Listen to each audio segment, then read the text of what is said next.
Hey, Mr. Belvedere. Hello, Wesley. Have you and your sister finished your Easter baskets yet? Well, Heather fell asleep watching TV. But I finished coloring all my eggs, see? Oh, very nice.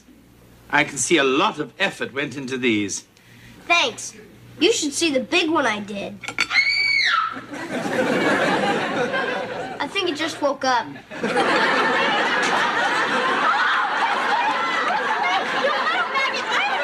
I swear! Now calm down, Heather. I don't want you to crack. Mr. Belvedere, look at me. What am I going to do? I don't know. A few jelly beans in the hair might set it off nicely. I'm going to get you, Wesley. I don't know how, and I don't know when, but I am going to get you. Ha! She'll never get me right, Mr. Belvedere. Not unless you fall asleep.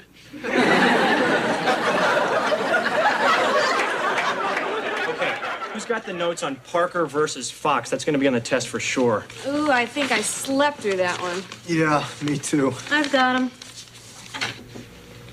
They're still out there, Belvedere. Thanks for the update. Sitting there in their little preppy sweaters. Skipping Biff or whatever the hell they're named. Stop spying, George. It's beneath even you. No, it isn't. Besides, it's my house, and I can do what I want. Uh-oh, she's coming. Act natural. Thanks for the coffee, Mr. Belvedere. Oh, it's my pleasure. We're almost done. Oh, they're still here? I hadn't noticed. George, I know you're not crazy about my study group, but they're a big help to me. I know. Hey, so listen, after you give the 3 preps the heave-ho, you want to go out, grab a pizza or something? Just the 2 of us. Oh, well, actually, the gang and I were thinking of going out and grabbing a couple of burgers just to unwind a little. Gee, I didn't know the malt shop was open this late. Hey, why don't you come along with us? We'd love to have you. No, thanks. You kids run along. Okay. See ya. I could go for a pizza.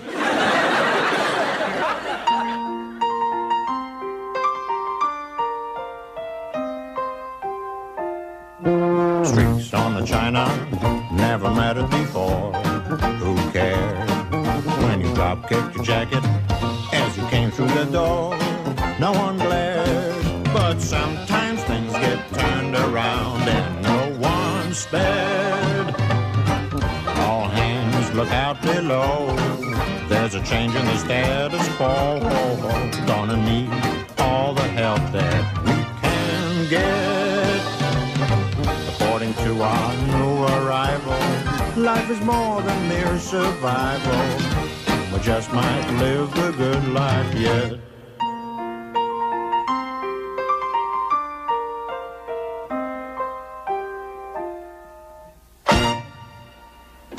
Hello, Wesley. How was school today? Lousy. They wouldn't let me sleep. Oh? I was up almost the whole night waiting for Heather to sneak in and get even. But she never did. Wesley, you know your sister would never do anything like that. She's a good egg. Besides, she's probably forgotten the entire incident. Hey, Mr. Belvedere. Hi, Heather. Gee, Wes, you look awfully tired. Maybe you ought to lie down and take a little nap. Look, baby. Gedag, Herr Belvedere. Hoe harni hafta idag? Don't talk with your mouth full. Mr. Belvedere, that's Swedish. I just asked you how your day was. Oh. Then I should probably say something like, Bra, Kevin. Hur har du haft det? Hey, you speak Swedish? Lite grann. Great. Hey, maybe you can help me out. I kind of have a little problem. What's her name? Greta or Ingrid? Dagmar. My next guess. She's an exchange student from Stockholm, and I really like her. The problem is her English isn't that good. What do you want me to do? Ask her out on a date for me. Kevin. No, come on, Mr. Belvedere. She'll be real impressed I got someone to ask her out in Swedish. Hello, Dagmar? It's Kevin. Yeah, hold on, Ski.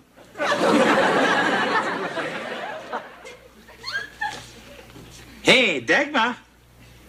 Det här är Kevins vän. Han skulle känna sig hedrat Om du vill gå ut med herren imorgon kväll? Underbart. Hej då. Well? It's all set. Oh, great! I pick her up tomorrow at 7.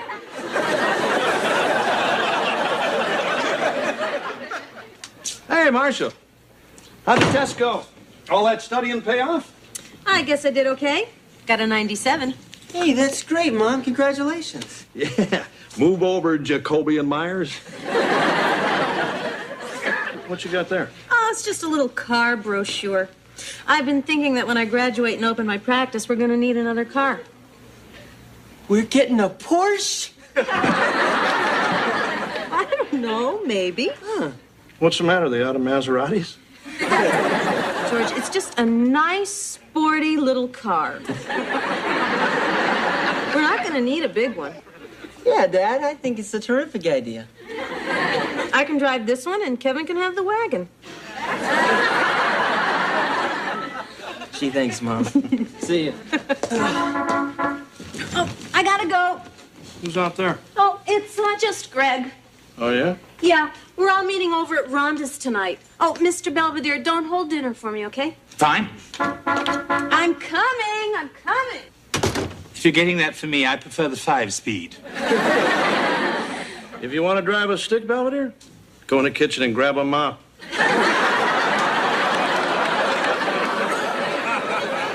Problem, George? It's Marcia.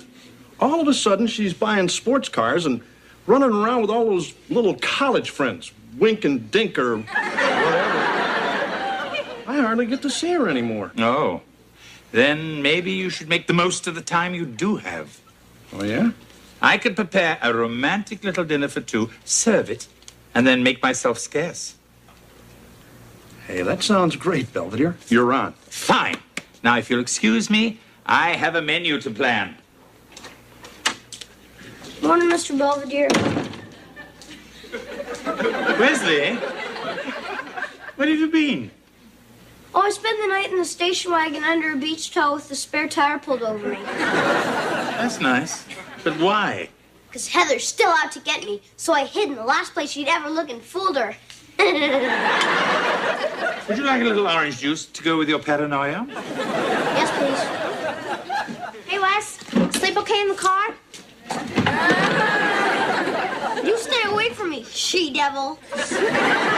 Mr. Belvedere, I'm taking Dagmar to the movies tonight. We're gonna go see a Swedish film. Oh, that's a wonderful idea. Yeah, I was thinking maybe you could teach me some Swedish phrases like having a good time or whoops, my hand slipped. How about, Dagmar? Det här är min bror, min sister. Yeah, what's that mean? That means this is my brother and sister. You're taking Heather and Wesley with you.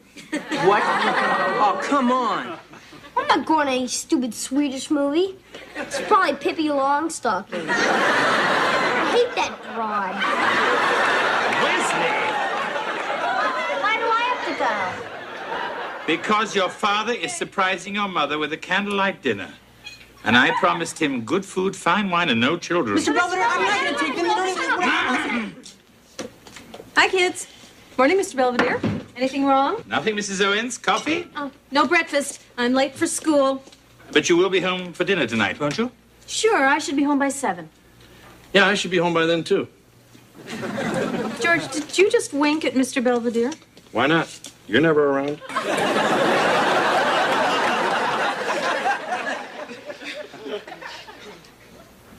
Voila.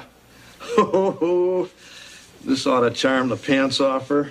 That's up to you. Now, the children are being packed off to the movies, and after I've served you, I'll be toddling off myself. Thanks, Belvedere. I really appreciate you going to all this trouble. Well, I ought to go and check on dinner. Why is it so dark in here? Hello, Marcia. Surprise. What's all this? Oh, just a little something I had arranged for the two of us. Oh, it's beautiful. Oh, honey, I can't. What? I just found out we're having a surprise quiz in contracts tomorrow. Oh, big night for surprises, I guess.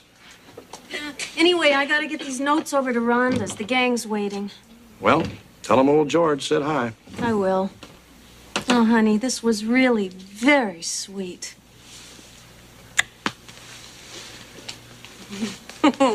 I am really starved. Bye.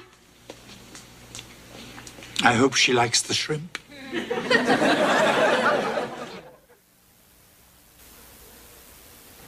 You believe that? I go to all the trouble of having you make this nice dinner, and she walks out.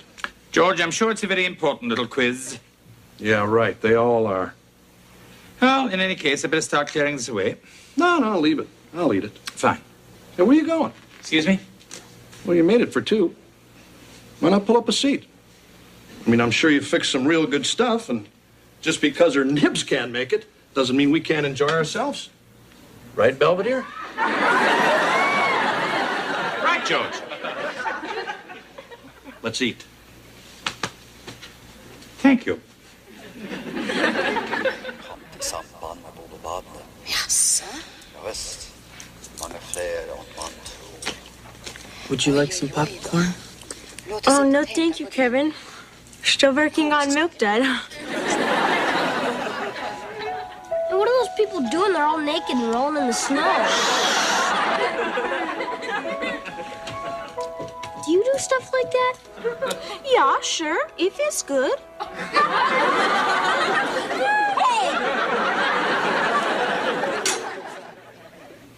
What is this? It looks like a dead pigeon. George, it's a squab. What's that? A dead pigeon.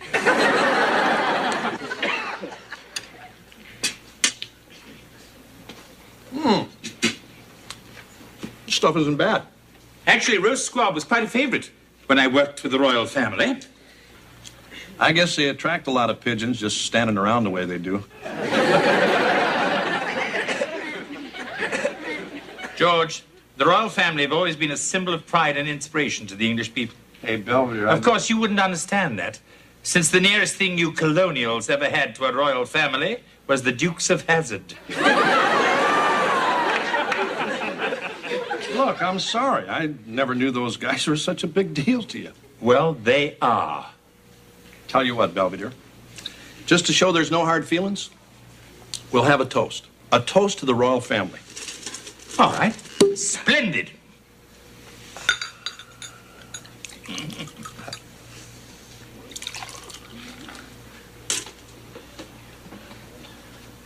To the...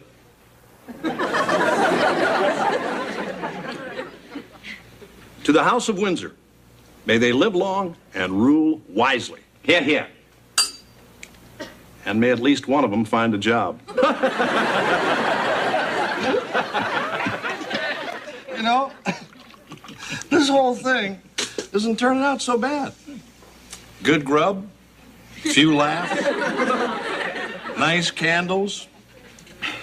It's kind of pretty the way the flames seem to dance in your eyes. Hey, all I meant was... I know, George. It's good to have some company. Right. And if it's just a couple of guys sitting down together, splitting a pigeon, what's the big deal, right? Right, George. Nothing wrong with that. I'm Frederick. Is this the Owens love nest? It seemed like a good idea at the time.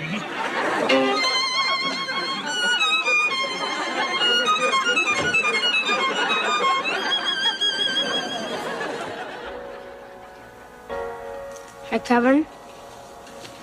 Where's Heather? Who cares? I do. She's still out to get me. I'm right here, Wesley. Hey, what are you doing back of me? Oh, nothing. Just enjoying these nice sticky nachos and giant orange drink with extra ice. Come on, Heather, we're in public.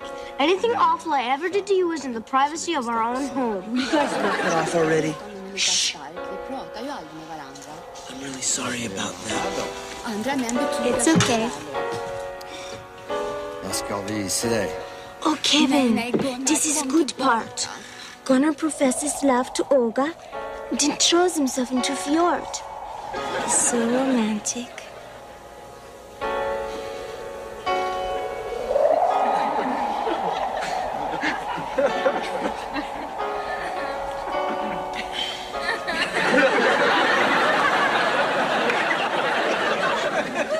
Wes, wake up. No, leave him be. He's just a tired little fella.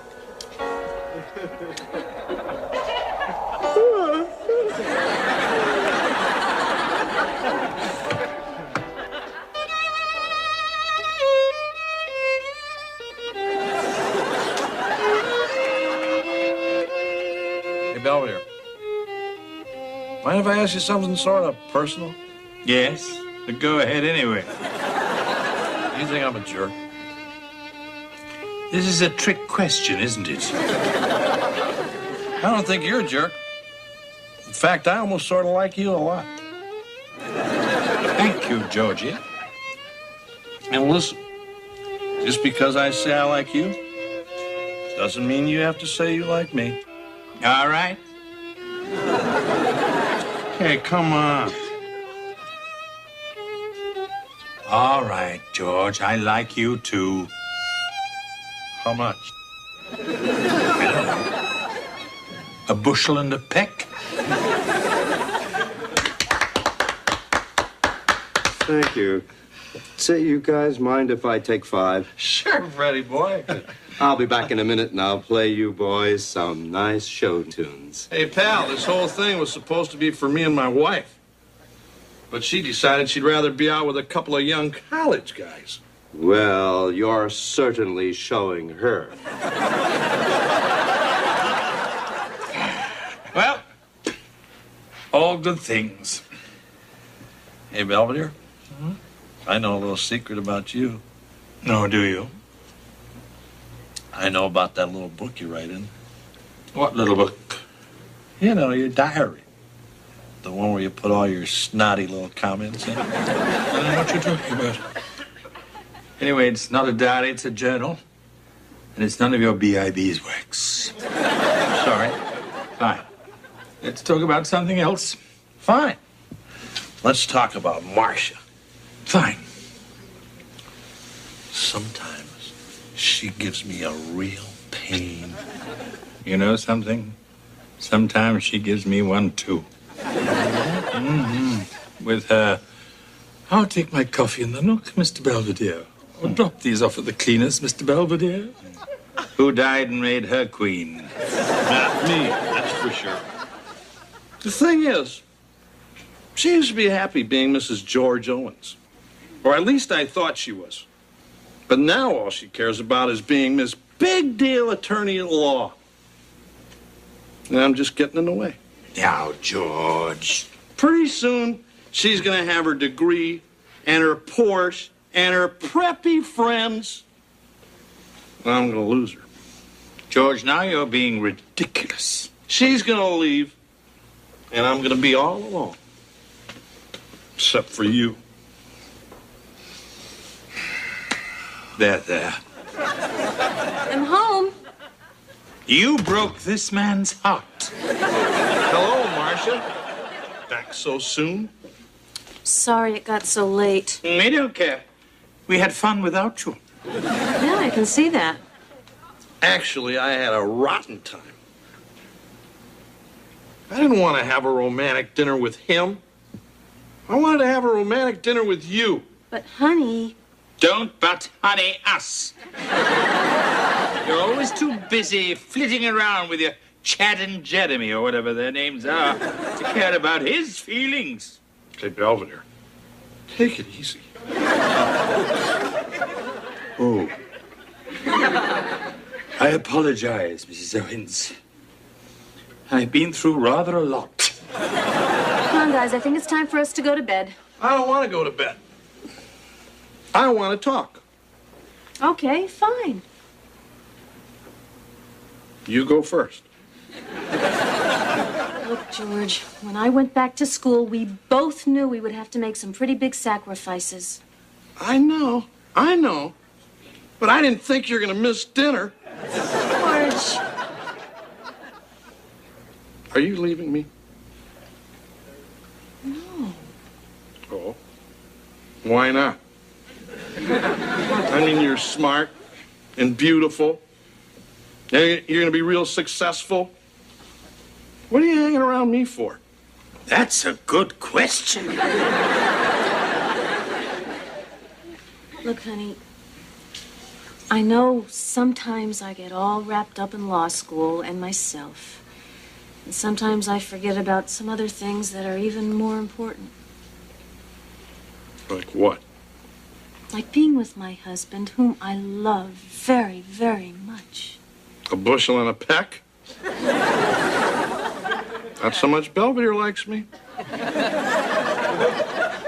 bushel and a peck and a hug around the neck. Come on, guys, upstairs. Certainly. Coming, George? After you. Oh, Mrs. Owens. Yes? Do something about that mess, would you?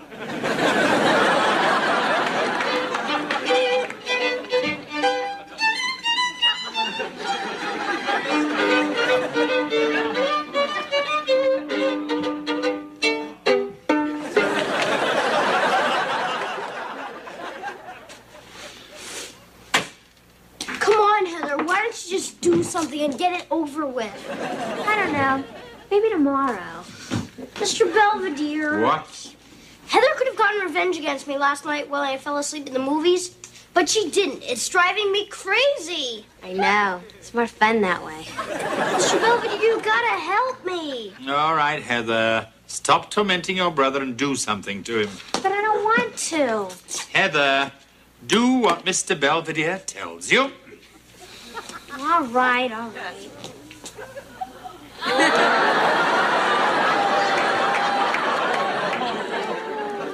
Now say thank you to your sister. Thank you, Heather.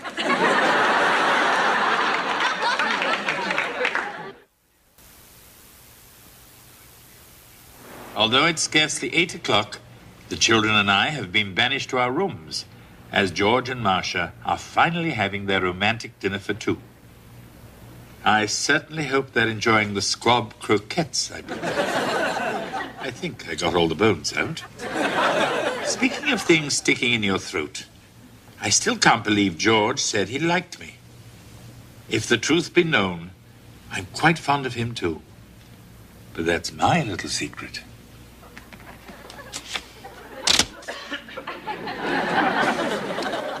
And it's going to stay that way.